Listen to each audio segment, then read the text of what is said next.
Let's face it, gossip is the human equivalent of popping bubble wrap. Oddly satisfying, mildly destructive, and strangely hard to resist. Whether it's whispering about who wore what at a wedding, or spilling the tea on your coworker's latest office romance, gossip sneaks into our lives like glitter after a birthday party everywhere and impossible to ignore. But why do we actually do it? Are we just mean, insecure, bored? Turns out there's actual psychology behind why we flap our lips about other people behind their backs. It's the world's most awkward icebreaker. Ever been trapped in a small talk black hole with a stranger at a wedding, work function, or your cousin's graduation? You know the drill. Weather. How do you know the bride? Weather again. And then, boom. Someone mentions, "Did you hear what happened with Claire last month?" Suddenly you're both leaning in, bonded, engaged. Gossip in this case acts as a social lubricant. According to psychology research, sharing information about a third party, especially someone you both know, can help establish common ground quickly. It's not ideal, but when you're reaching for something to say, mutual knowledge can turn into mutual gossip. It's like conversational duct tape. It keeps you in the know. In small towns, tight-knit workplaces, or family WhatsApp groups, gossip isn't just juicy, it's currency. It's how people stay in the loop when everyone else seems to know something you don't. If you've ever found yourself nodding along cluelessly while your coworkers reference some drama involving Marketing Mike, you know the FOMO is real. That's why people gossip, to maintain a sense of social awareness and community inclusion. Even evolutionary psychologists think this kind of info sharing had a purpose. In ancient tribal societies, gossip was a way to keep tabs on group dynamics. Who's loyal? Who's a slacker? Who stole the last coconut? It was less mean girls and more survival 101. Fitting in morals? Sometimes. Peer pressure isn't just a teenage rite of passage involving bad decisions and questionable fashion choices. It sticks around well into adulthood, especially when you find yourself surrounded by social circles where gossip is practically the native language. In these groups, the latest updates about Sarah's whirlwind engagement or Dean's tragic attempt at a mullet become the go-to conversation starters. Even if you pride yourself on staying morally upright, the pull to chime in can be stronger than you'd like to admit. Why? Because humans are social creatures and our brains are wired to seek acceptance. Belonging is a survival instinct, and rejection can feel like a mini social death. So when the choice is between joining in on the tea or sipping water alone in the corner, most people opt for inclusion, guilt and all. It may not win you any integrity awards, but it does explain why gossip sometimes feels like the price of admission. It's a free ego boost. Ever found yourself quietly critiquing someone's life choices and suddenly feeling a little better about your own chaos? Congrats! You've just taken a scenic ride on the psychological concept known as downward social comparison. This happens when you compare yourself to someone who's seemingly worse off, just to get that sweet ego boost. It's not exactly altruistic, but it works. Gossiping about someone's relationship fail, work drama, or outfit disaster can feel like a low-budget self-help session. It's like watching a celebrity's red carpet fail and thinking, hey, maybe I'm not doing so bad after all.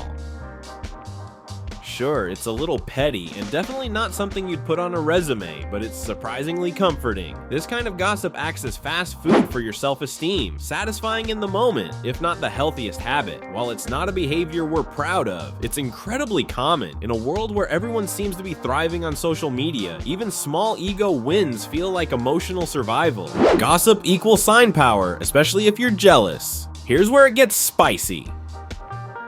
Sometimes we gossip not out of boredom, but because we're envious. You know the type. Someone is doing better, looking better, living their best life, and it makes your inner critic throw a tantrum. Enter gossip, a sneaky way to level the playing field. Talking negatively about someone you're jealous of can feel like reclaiming control. You can't beat them in reality, but you can knock them down a peg with a cleverly placed, "I heard they only got that job because of connections."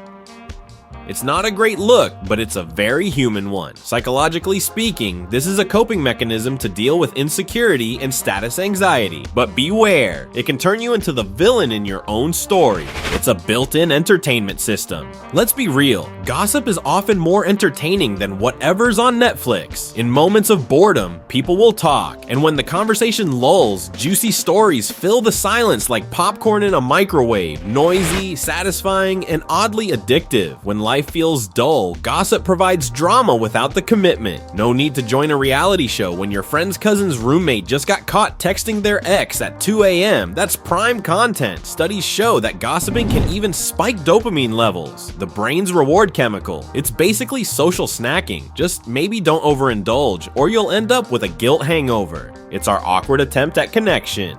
Strangely enough, talking about others can be a way of trying to get closer to someone, not in a romantic, let's share secrets kind of way, but more of a, we both care about this person, so let's dissect their life situation. It sounds messed up, but it's often driven by curiosity and care. You might want to know how your friend's breakup is affecting them, but instead of asking directly, you end up discussing it with mutual friends. You're seeking emotional closeness, but taking the long way around. This backdoor route to connection is common in people who struggle with vulnerability. Rather than say, I miss our friend and I'm worried, we say, did you hear what happened to them last week?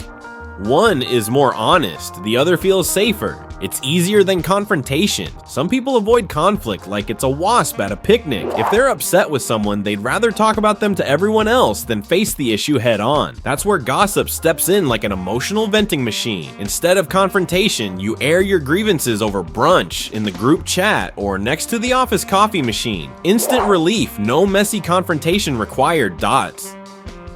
This is especially common among those with conflict-avoidant tendencies. They feel wronged but don't want to rock the boat, so they whisper it out instead of work it out.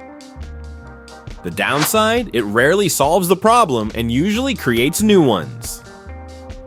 It's a subtle form of accountability. Plot twist. Not all gossip is malicious. Sometimes it's a clumsy form of social justice. Think of it as people's court, but with no judge, no gavel, and a lot more whispered side comments. If someone consistently behaves poorly, say a boss who yells at interns, or a friend who always cancels plans, gossip may emerge as a way to warn others. It becomes a tool for passive accountability. Anthropologists have noted that gossip can serve a social function in regulating behavior. In tightly knit communities, talking about someone's negative actions can serve as a warning system. Don't trust Steve with your snacks. It's not the most ethical route, but it has historically helped humans navigate who to trust. We're wired for it, literally. Our brains are hardwired to gossip. Studies show that about 65% of adult conversations are about people who aren't present. That's not a bug, it's a feature.